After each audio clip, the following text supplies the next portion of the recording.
बिस्मिल्लाहिर्रहमानिर्रहीम। अस्सलामु अलैकुम अज़ीज़ तलबा व तालिबात, उम्मीद है आप सब लोग बख़ैर व आफ़ियत होंगे। जमात नाहम के तलबा व तालिबात से मैं मुखातिब हूँ। हमने पिछले लेक्चर्स में शुरू किया था, तारुफ़ पढ़ा शायर का, हम के अशार पढ़े, उनकी तशरीहात देखी। आज इसके हम के हवाले से और शायरी के हवाले से कुछ क़वाइद की बात करेंगे। हमने पढ़ी, उसका जो पहला शेर था वो मैं आपके सामने लिखता हूँ बोर्ड पर।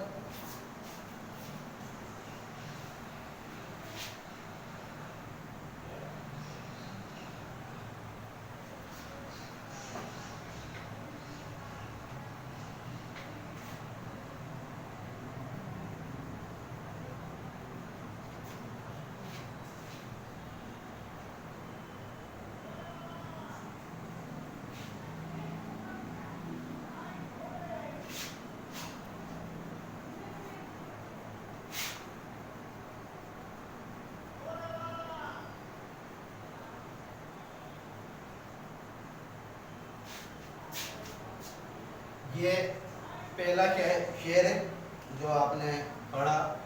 अब हम बात करते हैं असल में शेर की कि शेर बाज़ाते खुद है क्या। हम्द को हम देखें, गज़ल को देखें, नज़्म को देखें तो आपको मालूम है कि मुख्तलिफ़ अशार का मजमुआ आपका हमद या नात या जो भी आपकी नज़्म की किस्म है वो बन जाती है। यानी कि मुख्तलिफ़ अशार का मजमुआ आपकी नज़्म है। फिर नज़्म की किस्म हमद भी होती है, नात भी होती है, गज़ल भी होती है और दीगर। बहरहाल अब शेर बाज़ाते खुद क्या है? शेर असल में क्या है? शेर दो हिस्सों का मजमुआ है, यानी कि एक शेर के कम अज़ कम दो हिस्से होते हैं। ये बात ज़हन में रखिएगा कि एक शेर के कम अज़ कम दो हिस्से होते हैं। कहते हैं दो हिस्से होते हैं।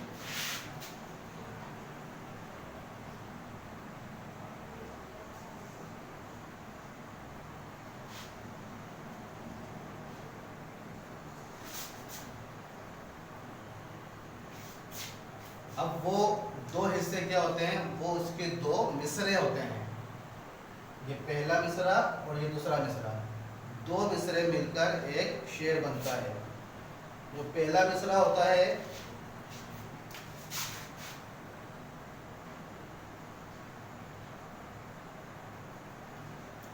मिसरा ऊला, उसे हम कहते हैं। दूसरा मिसरा है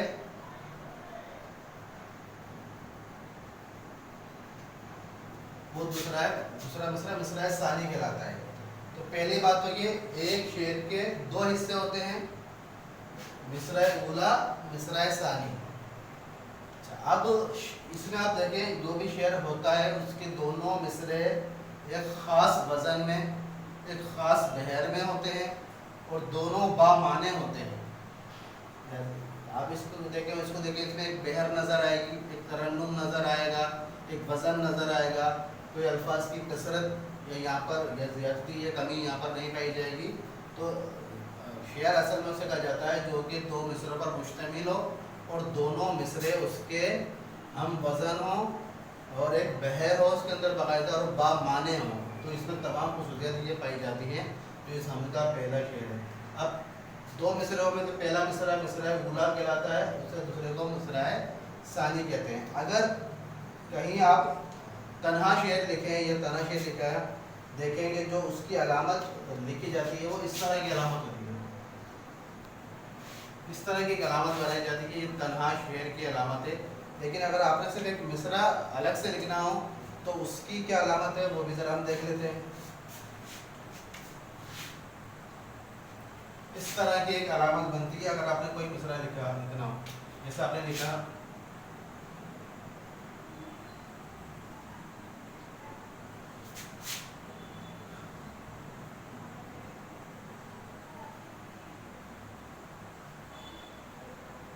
खुदाया नहीं कोई तेरे सिवा। अब ये एक मिसरा आपने लिखा तो ये एक मिसरे की अलामत और ये एक तन्हा शेर की अलामत।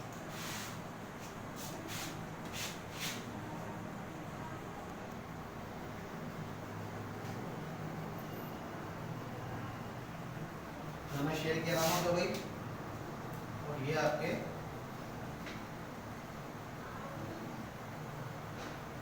मिसरे की अलामत। ये चीज़ें आप ध्यान में रखिएगा। अब ज़रा आप अपनी किताब खोलें, उस किताब के सफ़ा नंबर 120 پر आप आएंगे तो ये जो चीज़ें हमने अभी देखी हैं और ये तमाम मौजूद हैं, इसको आप पढ़कर बखूबी इसका अंदाज़ा लगा सकते हैं। मैं एक बार पढ़ देता हूँ। आप इस हमद के पहले दो मिसरे और से पढ़िए। आपने देखा कि ये दोनों मिसरे एक ख़ास वज़न और आवाज़ रखते हैं। इस तरह के चंद बामाने लफ्ज़ों पर मुश्तमिल मिसरों या कलाम को शेर कहा जाता है। हर शेर के दो हिस्से होते हैं और हर हिस्से को मिसरा कहा जाता है। पहले मिसरे को मिसरा ऊला और दूसरे मिसरे को मिसरा सानी कहते हैं। मिसाल, खुदाया नहीं कोई तेरे सिवा, अगर तू ना होता तो होता ही क्या। ये अलामत जो हमने यहाँ लिखी है, ये तना शेर की अलामत है और आइन जो हमने लिखा है यहाँ पर, ये मिसरे की अलामत है।